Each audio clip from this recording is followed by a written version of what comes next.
Welcome everyone to the American Values Coalition webinar.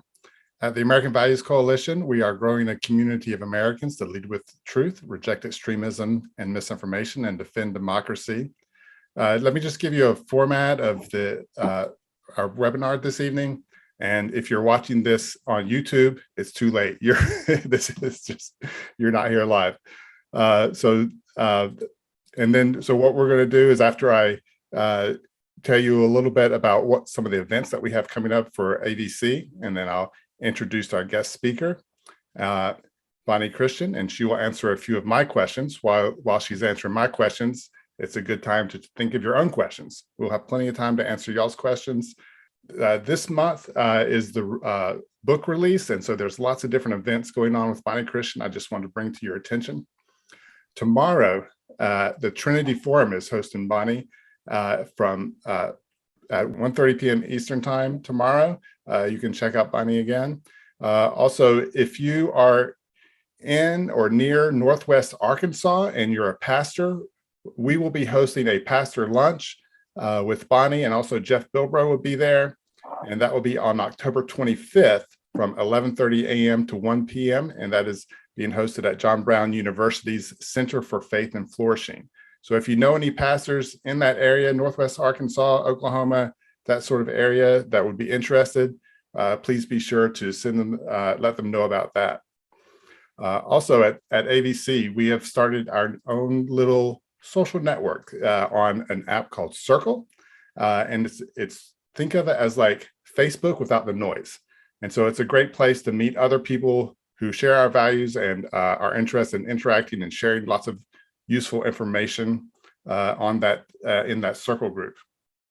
And also, we will start hosting a book club for Bonnie Kristian's book, starting on October 24th, 8 p.m. Eastern, 7 p.m. Central, and that will be in the Circle group. So you need to be part of the Circle group in order to participate in the book club. If you're at the first meeting, you do not need the book at the first meeting. And in fact, if you come to the first meeting and you don't have a book yet, and you would like for us to provide that for you, we will do that. We'll send you a free book if you would like to join the book club.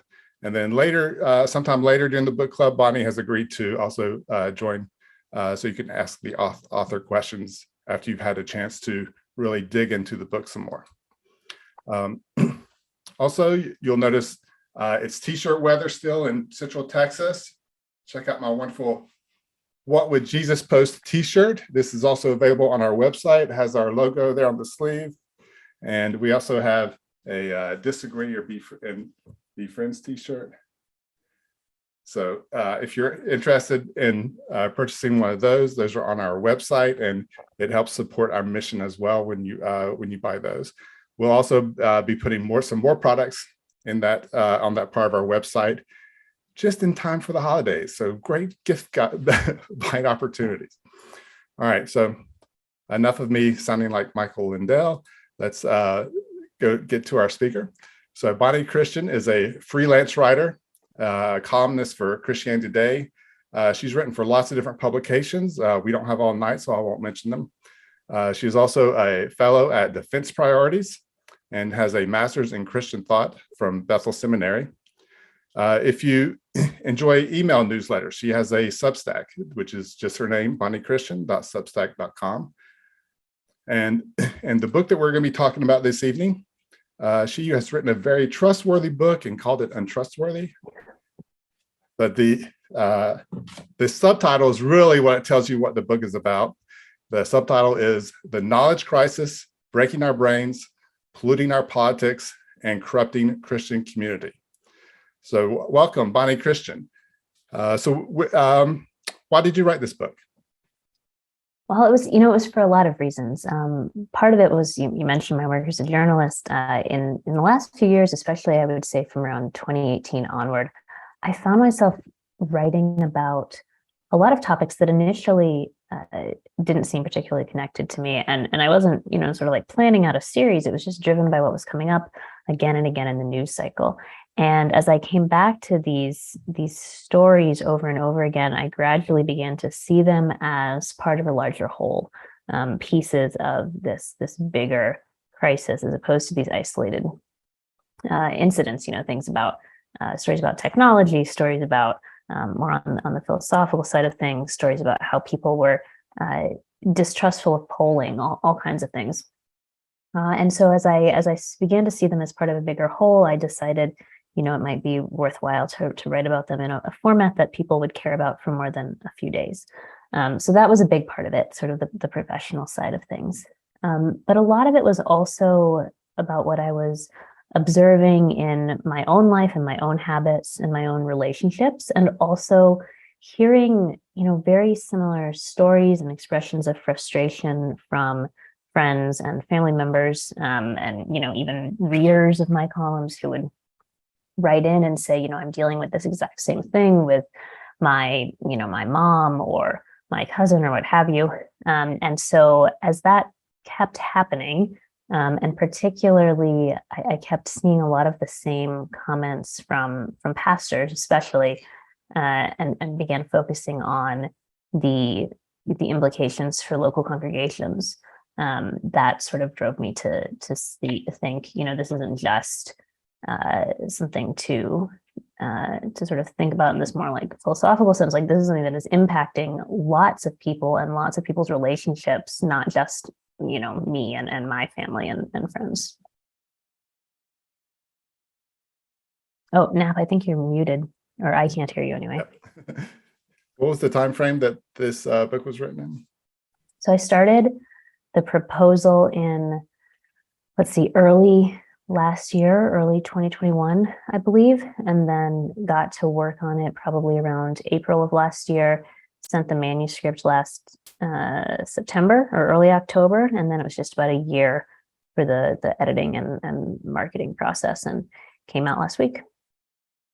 Was the 2020 election, the sort of all the disinformation and stuff that was happening in 2020, was that influential in your Yeah, it was definitely a part of it. And one of the, I mentioned all the stories that I began to see as connected. Like, one of those certainly was the QAnon conspiracy movement and the role that played, and the reactions that people in that movement had to the outcome of the 2020 election.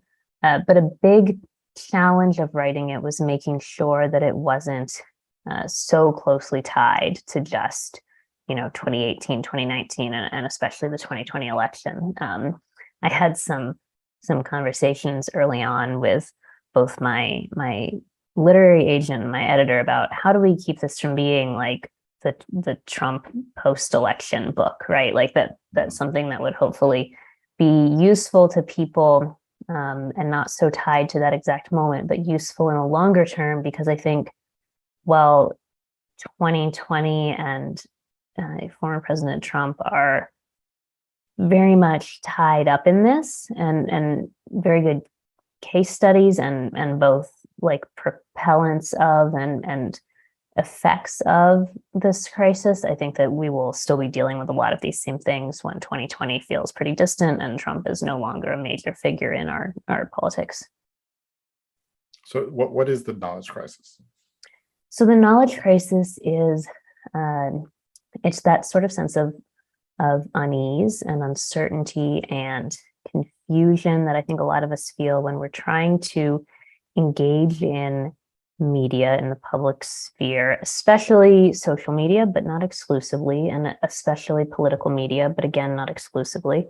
That sense of, everything feels sort of slippery, that you're having questions about, what can I trust here? What voices are reliable? How am I supposed to be able to figure out when there's this avalanche of information coming at us all day long? How do we figure out which of this is, reliable, which of this is trustworthy? But it's not just about like parsing that information as it comes at you. It's also about those relational effects. And so, families have always thought about politics. That's nothing new. I think what's different, or what feels different, at least for many people, is the sense that we're not arguing about like a policy position. We're not saying like, okay, here's the problem, and I think we should do A and you think we should do B. Sort of like the way we commonly conceive of, I think you should vote for him, and you think you should vote for the other guy. It's not that straightforward anymore. It feels like in many cases we're having arguments about like the nature of the situation itself, where we're looking at different realities because we're consuming different media, and it becomes so it's incredibly frustrating because it's, how can you talk about something if you can't even settle what you're talking about?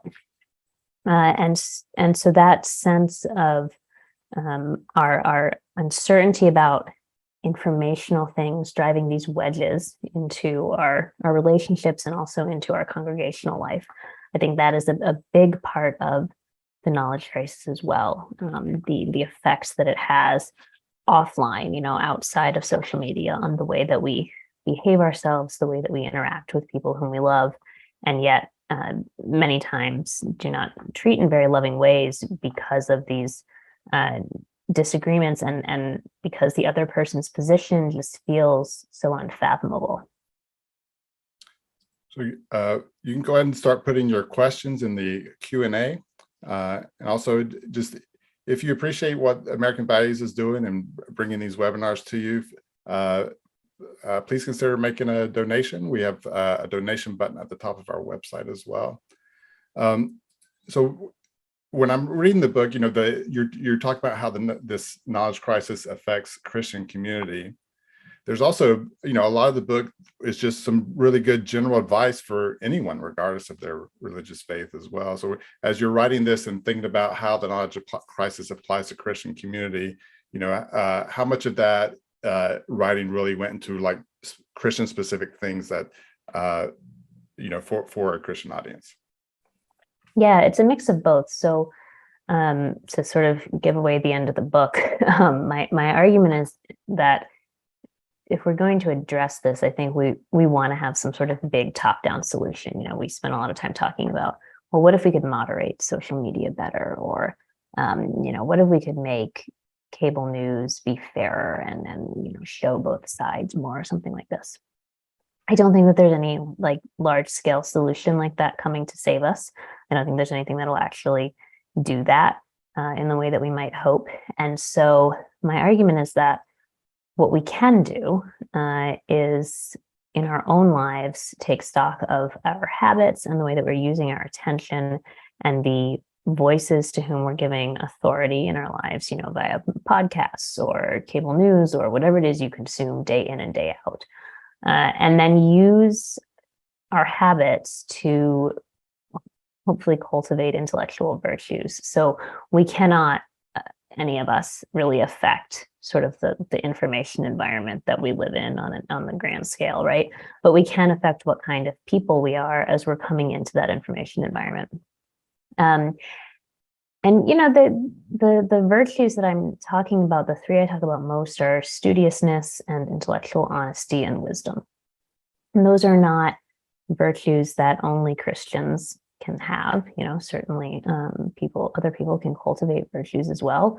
Like the whole tradition of talking about virtues as a happy medium between opposing vices it comes from like Greek philosophy, pre-Christian theology. And so, it's not that this is a uniquely Christian idea. I do think for Christians, though, there are additional things in the book that someone who is reading it as not a Christian probably would be less interested in.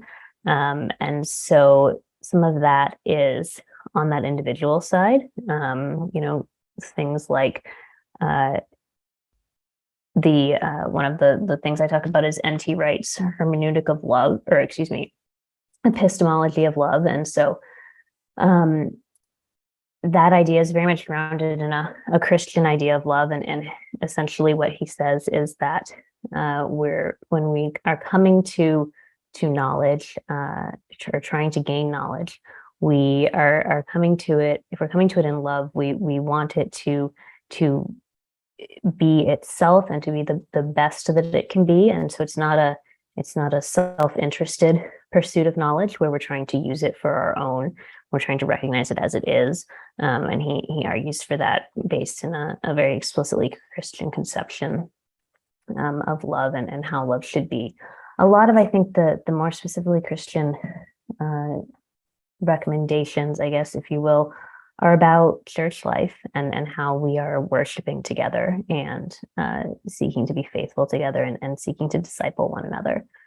Because this is not something I think that most of us are going to be able to ever stop dealing with. I think this is dealing with our knowledge crisis and dealing with our habits to cultivate virtue is very much a matter of discipleship and something that we will do for a long time and that we need each other's help to do.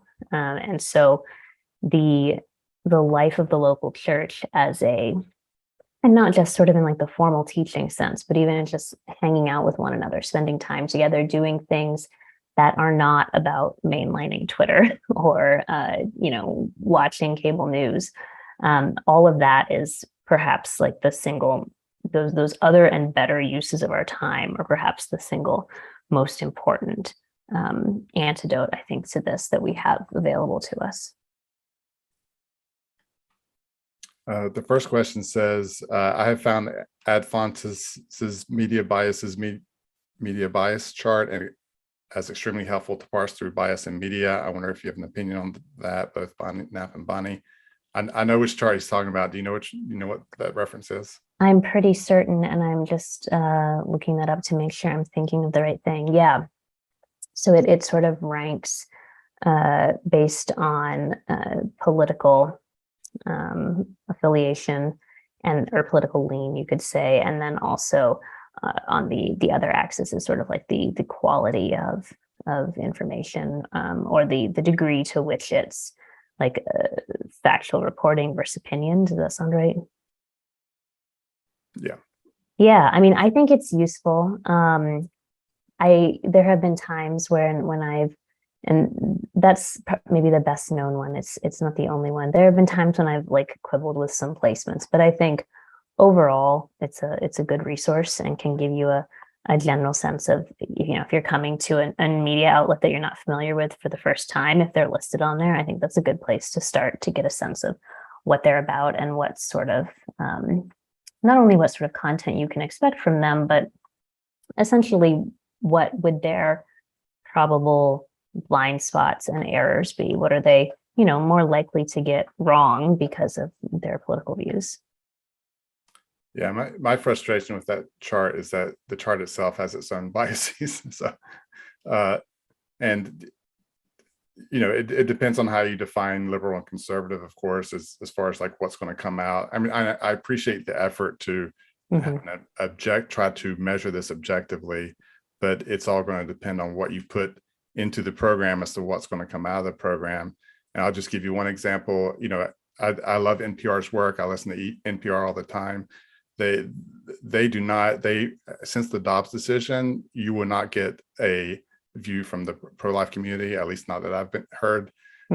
So they do have some biases there that would not place them in the middle, as this chart, I believe, placed NPR in the middle. But that's just one. I can find other nitpicky examples of that as well. So you got to realize when you're looking at those charts, they have their own biases as well.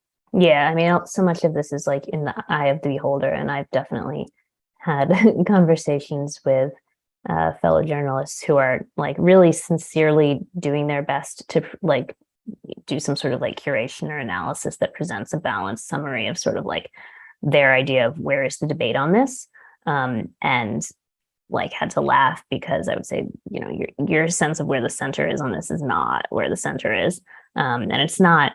It's not ill-intended. It's just sometimes people don't realize what they don't know. Yeah, that's one of the things I really appreciate about your chapter on the media is how you draw this distinction between, okay, you can talk about left-right biases, but there's these other types of biases. And you may have a journalist who's out there to do good work and really interested in discovering the truth. Their biases are still going to seep in there, of course, but there's value in them, approaching it in a professional manner, versus you could have a journalist that really has no sort of ethical journalism considerations. It's all about, getting people riled up or, whatever it is their goal is. Yeah. the next question, just curious if you've studied the work of the Harwood Institute. They've done a lot of work in the space and have quite a few publications that would be relevant. I've come across them. I can't remember off the top of my head what I read though about that. And I don't think I'm familiar, but we'll have to look that up. Okay. Harwood Institute. I'll look that up. What were your favorite chapters to work on in the book? Oh man. The chapter about habits, which is towards the end, I think it's the second to last chapter. That one was enjoyable in sort of the like the writing side of things, in that it's about 7,000 words and I wrote it in one work day. I maybe shouldn't give that away. I had all the research and outlining done in advance. So it was very much just sort of like filling in the blanks at that point and spelling things out that I'd already prepared. But that's always a pleasure when something just comes really quickly and doesn't need a lot of revisions later. In terms of the content, I don't know. I might point to the media chapter that Matt mentioned. A lot of what I discussed there, basically making the case that where the average American thinks about what's wrong with the media, we have polling that shows that they'll tell you the problem is that it's deliberate deception, like journalists lying on purpose, doing it for political reasons to advance their political team, basically. And I just, not that never happens. You can absolutely find cases, usually exposed by fellow journalists, of deliberate deception like that. But I think that the overwhelmingly, the actual explanation is a lot more mundane, in terms of like what's wrong with the press and why does it get things wrong and why is it functioning in less than ideal ways. And that, that almost makes it harder to notice. It's things like a lot of it's related to the business model. Like, how are we going to make money? We have salaries to pay. Advertising is not what it used to be. How are we going to make money? And that's really a pretty new question. Like things like Craigslist and Facebook Marketplace coming in and destroying the ads marketplace the way it used to be. That is honestly still pretty recent. And as an industry, we have not really ironed out a way to make the money without corrupting the content. It's something that is hopefully in the process of being figured out right now. But things that are tied to the business model, things like related to speed and that need to get eyeballs on your work to scrape in some sort of revenue, those are a lot less exciting than like the political lies on purpose. But I think that they are far more often the better explanation for what we're seeing. And so writing all that, at times it felt very obvious to me, being in the industry, like, and being aware of what happens when the money goes away, like layoffs happen.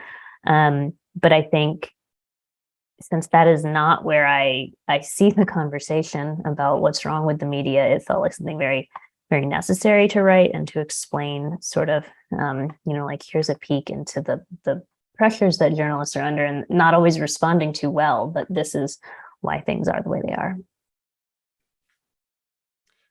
I should mention, as we're posting things about the book club in the chat, don't get it confused with other book clubs going on. So I think there's more than one that's taking place right now. Is that right?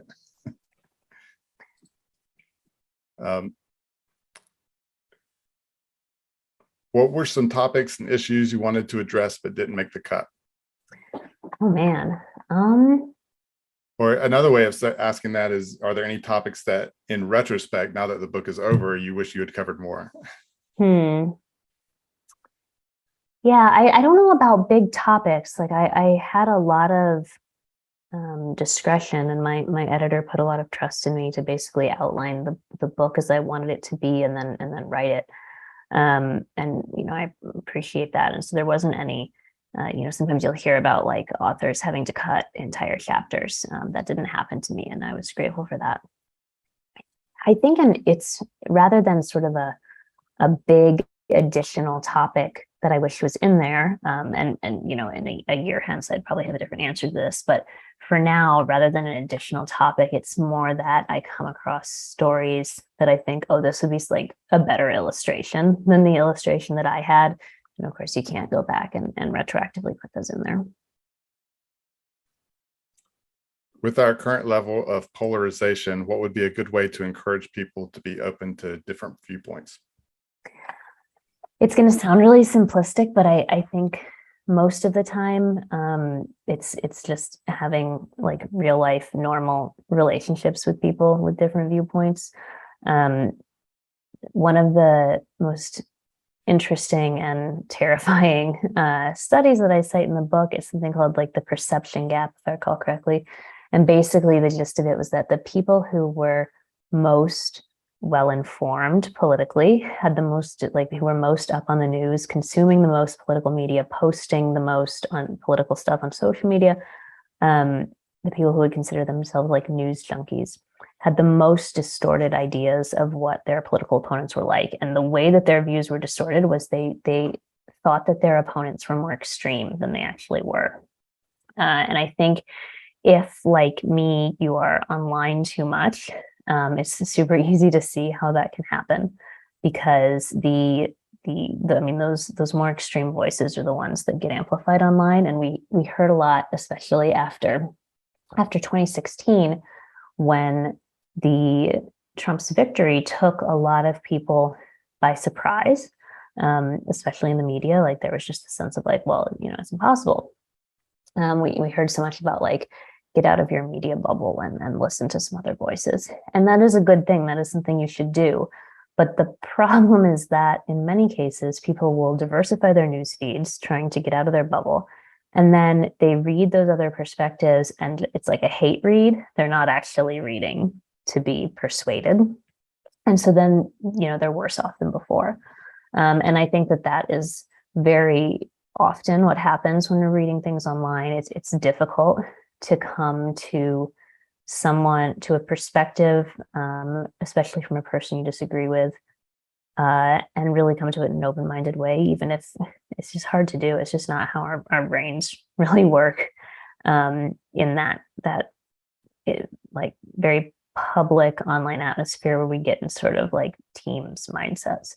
And so, as basic as it sounds, I think interacting with people on a non-political basis in real life, while being sort of like vaguely aware in the background that they have different politics than you, that's the sort of thing that makes people open to persuasion and open to hearing those other perspectives. Like, I have friends with extremely different politics from me, and they're willing to read my stuff and give me a fair shake because we're friends. But if they didn't know me, if they just came across my work in the wilds of the internet, I don't know, they probably wouldn't be reading it with the same mindset at all. What if you're talking about a loved one who's gone to something more extreme, like QAnon or some of these more extreme websites that they're getting into? Is your advice the same, or is there something you would add to that?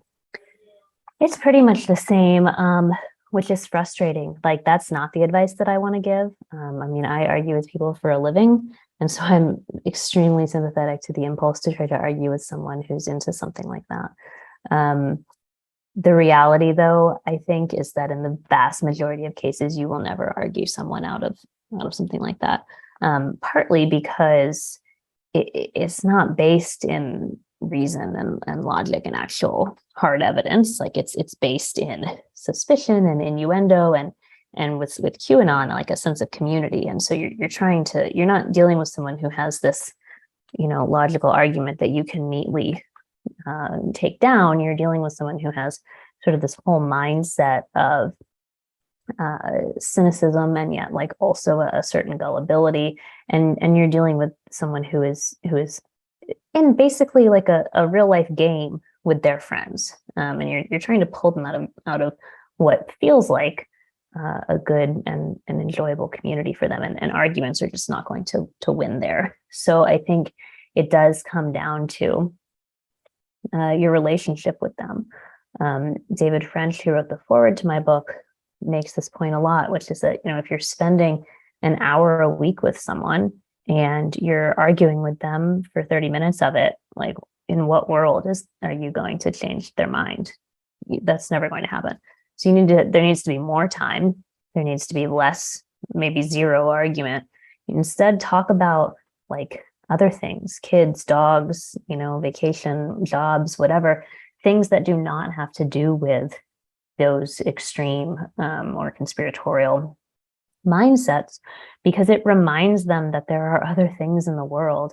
And it's going to be something like that reminder and the time spent in those relationships, much more than your perfectly logical case or my perfectly logical case, that's going to pull people out of things.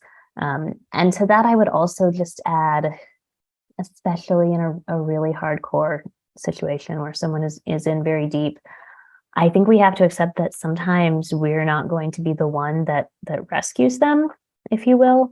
I was reminded while I was researching for the book of that passage. I'm blanking on what book of the Bible it's in now. I want to say 2 Corinthians, one of them, where Paul says, Apollos, somebody planted and Apollos watered, but the Lord gives the harvest. He's speaking about spreading the gospel there, but I think it applies here as well, which is to say that, God is working. You maybe plant, maybe you water, you're doing something, but you're not going to be the one that brings the harvest. You may not even see it happen. And we, in some cases, as again, difficult and frustrating as it is, have to just persevere in those normal relational things without expecting some big light bulb moment for that person, because it might not happen anytime soon. So someone's asking for clarification about the book club. So let me go over that again. I mean, I probably spoke too fast or something. So we have basically, it's a social network on this website called circle.so. And so basically what it is an alternative to like Facebook or something like that, where it's just the AVC community, AVC members. So how do you become a member of AVC? You join the circle group. How do you join the circle group? You become a member. See, it's a circle. There you go. So once you're in the our circle group, our little social network community, then you'll be able to join the book club. The video chat and everything will be right there in that website. And again, the first meeting will be Monday. You don't need to bring the book on Monday. And if you even still need a book and come on Monday, we will provide one for you. That's October 24th, 8 p.m. Eastern, 7 p.m. Central. And the book again is Untrustworthy. There's the cover. Yeah, so please join us for our book club. It'll be our first book club and hopefully many more after that. The next question, what books were most valuable to you in your research? Let's see. That is tough. I have a stack of the books from my research in my office because I run out of shelf space and it's about 3 feet tall. The first one that comes to mind is probably Jonathan Rauch's Kindly Inquisitors. And he wrote that in the early 1990s. He's recently released a second book called The Constitution of Knowledge, which is also good, but I loved Kindly Inquisitors more because for a couple of reasons. One is it's just very brief, which is nice when you're deep into research to have a short book to read, but also because it is 30 years old now, remarkably prescient, and a lot of the examples that he uses are from, the early 1990s. And they're not examples that we're worked up about anymore. It's things that, like, who cares? And I think that distance makes it much easier to see some of his points and to understand the case that he's making, because you don't have that same emotional involvement as a reader. And so it has sort of a sense of timelessness, and it's just really well written. So that's one I would mention. Another would be on the more practical side, I would point to Justin Whitmel Early's, is a long name that I'm always afraid of butchering. Oh goodness. The Common Rule, is that what it's called? This is embarrassing. I have his second book on my nightstand. Yes, The Common Rule. His second book is called Habits of the Household, and that one I'm looking forward to reading next.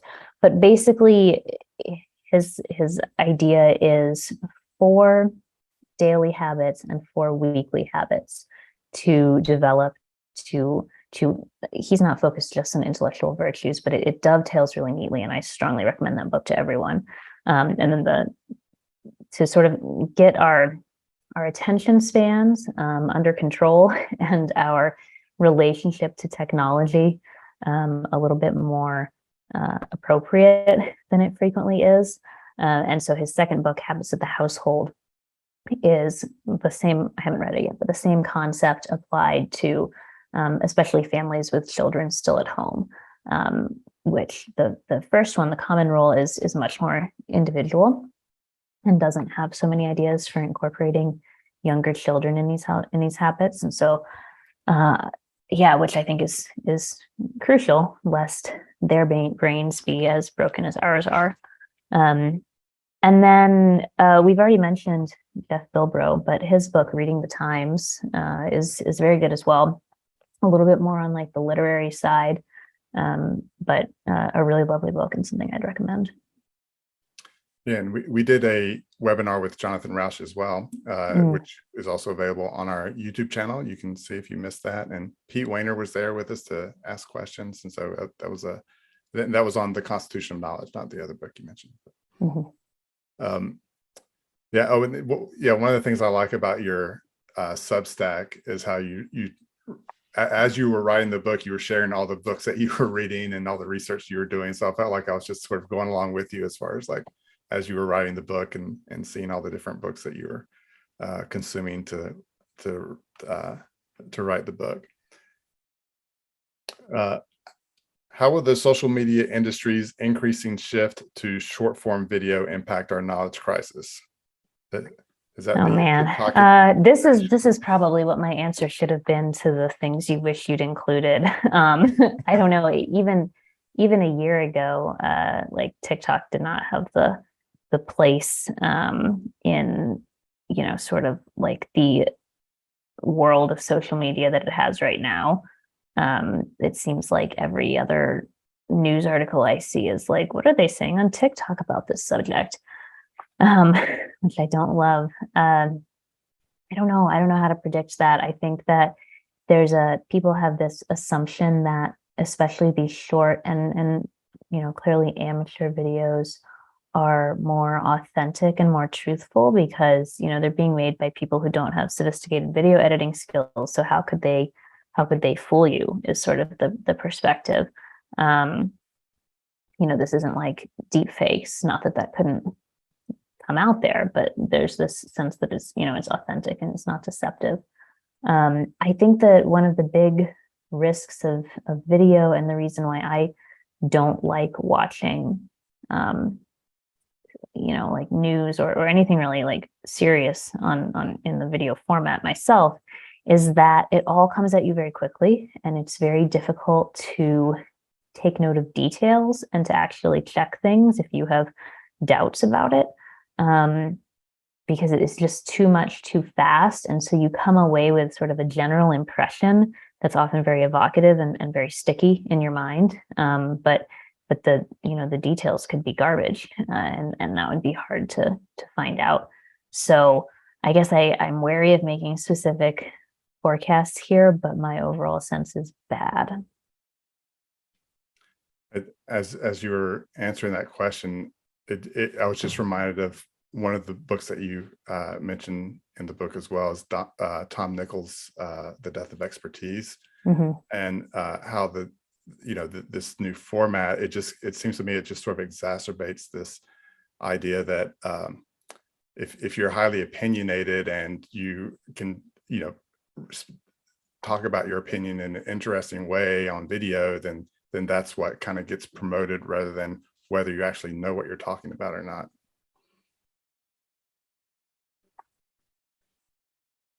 All right, go ahead and put your questions in the Q&A. I'll ask another question about the media, since this is one of my interests. So you're an opinion journalist, and you talk about this difference between opinion journalism and sort of what would you call it, like straightforward or reporting? Yeah. Reporting, yeah. So where do you see that sort of genre of opinion journalism today and its sort of trajectory? It's an interesting question. You mentioned that I have a Substack. My Substack is mainly just been about the book so far, and I don't know exactly what I'm going to do with it now that the long term, now the book is out. But Substack has become such a big thing in the past couple of years, and there's a number of pretty big name writers there now, and they're overwhelmingly opinion writers. Radley Balco from the Washington Post just started a Substack, and he does more in-depth reporting. It's still, I would say, reported opinion, but he's honestly the only large presence over there that I can think of who does original reporting at all. So there's this big appetite for opinion in our market, and I don't think that's a bad thing. I mean, I write opinion. I think it's has value. The problem, I think, is that if opinion is the only thing people are willing to pay for, and I mentioned the business model issue, this question of how do we pay for journalism in sort of like the post advertising age, and obviously ads haven't gone away completely, but it's not like it once was. And so the way that it used to work, where you had, like in a traditional media outlet, if you had big names like the sort of people who are making hundreds of thousands of dollars a year on Substack now, if you had people like that at a newspaper or a magazine, they would bring subscribers in and they would bring advertising dollars in, and their big names and their work would subsidize the more mundane but extremely necessary reporting, the work from people whose names you don't know, but without which the whole operation falls down. I mean, opinion writers can't write unless the reporters are out there actually collecting facts for us to write about. And so as these things start breaking up, as you have like opinion writers, the people with the name recognition to do it, going out on their own and becoming a sort of a newsroom unto themselves, that subsidy to the much less glamorous but extremely necessary reporting goes away. And so, yeah, I mean, at a certain point, the quality of the opinion work is going to degrade if the reporting quality isn't there, because you just wouldn't have the sort of like the substrate that you need to work on.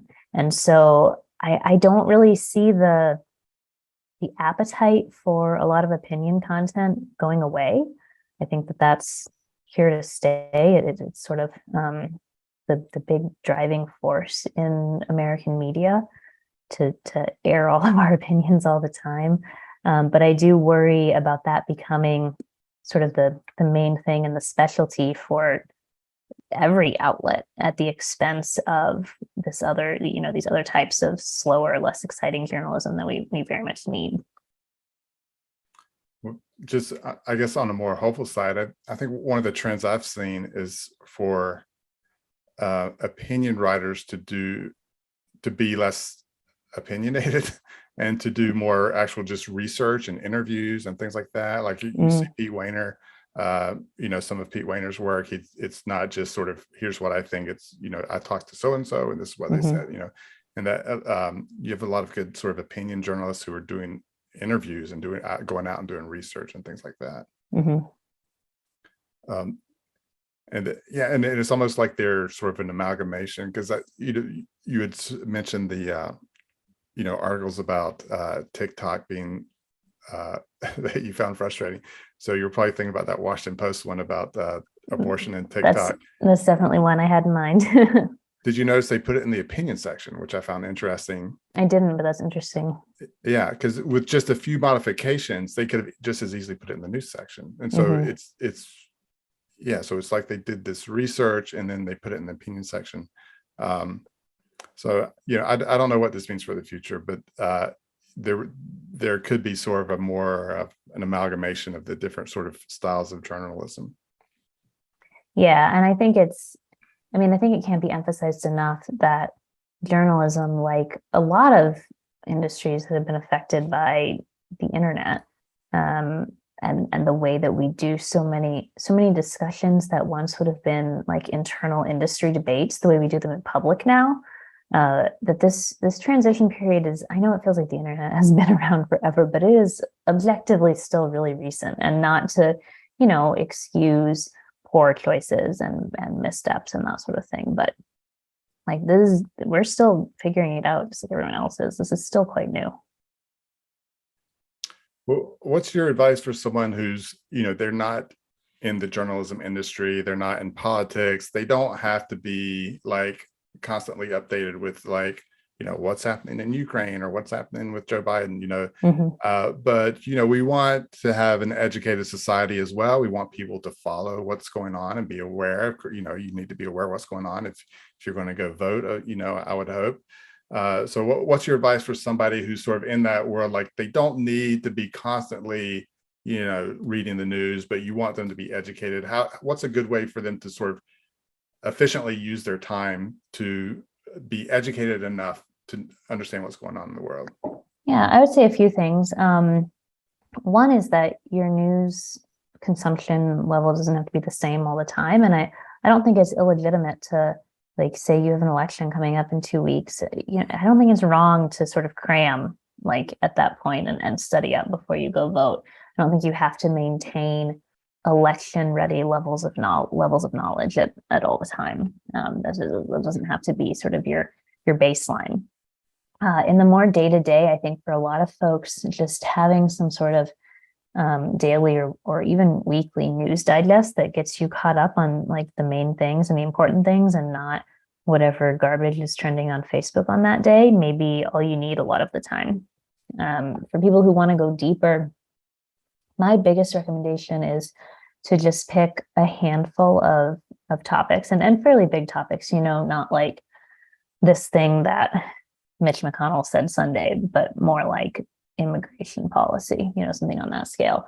Pick just a handful of topics that you care about a lot and read about those in a more tailored way, like become sort of a lay expert on those issues instead of trying to know a little bit about everything. Because, when you try to follow everything equally, I think the end result is that you don't follow any of it very well. And your level of knowledge is too shallow to really be able to discern whether what you're reading, be that a news report or an opinion piece or whatever, to be able to discern whether that is good work. Ideally, you would want to know a subject well enough that if a journalist makes some like glaring mistake or as we were discussing earlier, like doesn't feature any voices from 50% of the country on a debate like abortion, like you should know the issue well enough for that to be a red flag for you to say like, hey, this is not representing the full range of the opinion on this, but like here's this little nugget that I know is actually, they did good on this part and I've learned from that. So I think knowing a few things well is far superior to knowing many things poorly. And relatedly, I would say, find a few outlets that are thoughtful and reliable and trustworthy, and like actually subscribe. So like put your money where your mouth is, support the kind of journalism you want to see, and then use that investment to sort of force yourself to actually go and read their good work as opposed to just whatever comes across your newsfeed. Be sure you're putting your questions in the Q&A. If you put a question in the chat, I probably missed it. So just use you'll see in the bottom, there's two different buttons. There's a Q&A and there's a chat. Chat is just, to chat to other people that's watching. Q&A is for the questions you want to ask Bonnie. Do you see anything on the horizon that you've seen to deal with this problem of the decline of local news? Has anyone figured that out yet? I wish. I just saw the New York Times, which of course has like more money than God, had a listing for like a local news focused fellowship where they're gonna, it's like a year-long program, I think, for reporters. Especially in, if I recall correctly, like places that are not adequately served by local news outlets to do some independent reporting on the Times dollar. Of course, that by itself is not going to solve the problem.